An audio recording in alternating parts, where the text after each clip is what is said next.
தேங்காய் பால் வச்சு எப்படி ஒரு ஏர் மாஸ்க் இல்லைன்னா ஏர் கண்டிஷ்னர் பண்ணலான்னு சொல்லிட்டு இப்போ நம்ம பார்க்கலாம்.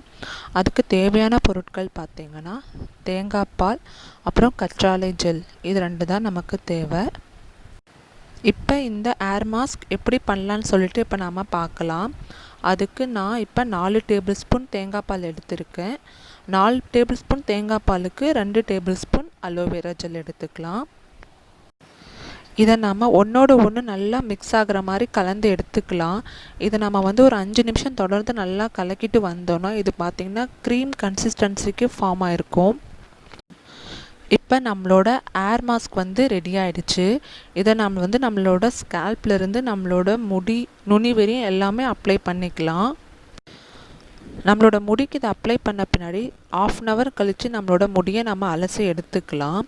இது நம்ம ஏர் மாஸ்காகவும் பயன்படுத்தினா இல்லைன்னா ஏர் கண்டிஷ்னராகவுமே இது யூஸ் பண்ணலாம். நம்ம இதை ஏர் கண்டிஷ்னராக எப்படி பயன்படுத்தலான்னு சொல்லிட்டு பார்த்திங்கன்னா நம்மளோட தலை அலசின பின்னாடி நம்மளோட தலைக்கு இந்த க்ரீம் எடுத்து அப்ளை பண்ணிவிட்டு அதுக்கப்புறம் நம்ம ஒரு 5 minutes கழித்து ஏர் வாஷ் பண்ணிக்கலாம். இதை நம்ம ரெகுலராக பயன்படுத்திட்டு வந்தோன்னா நம்மளோட முடி கொட்டுற பிரச்சனை குறையும். அதுவும் இல்லாமல் நம்மளோட முடி நல்லா வளர உதவும். நம்மளோட ஸ்கேல்ப்பு பார்த்திங்கன்னா நல்லா ஹெல்த்தியாக இருக்கும்.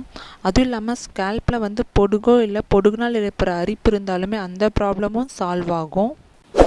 இதை நம்மளோட முடிக்கு ரெகுலராக பயன்படுத்தி வந்தோன்னா நம்மளோட முடிக்கு நம்ம கண்டிஷ்னர் போட வேண்டிய அவசியமே கிடையாது. இதுவே நல்ல கண்டிஷ்னராக இருக்கும்.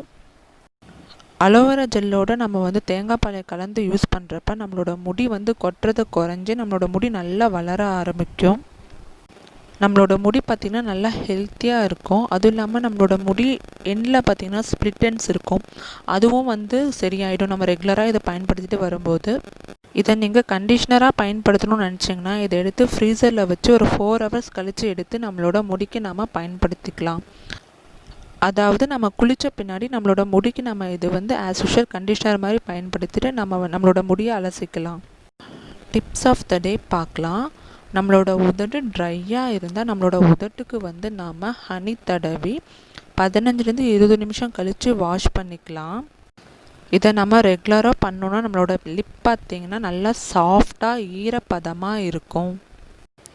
இந்த வீடியோ உங்களுக்கு பிடிச்சிருந்தால் லைக் பண்ணுங்கள், சப்ஸ்கிரைப் பண்ணுங்கள், கூடவே பெல் ஐக்கானை ப்ரெஸ் பண்ணிக்கோங்க. தேங்க்யூ ஃபார் வாட்சிங்.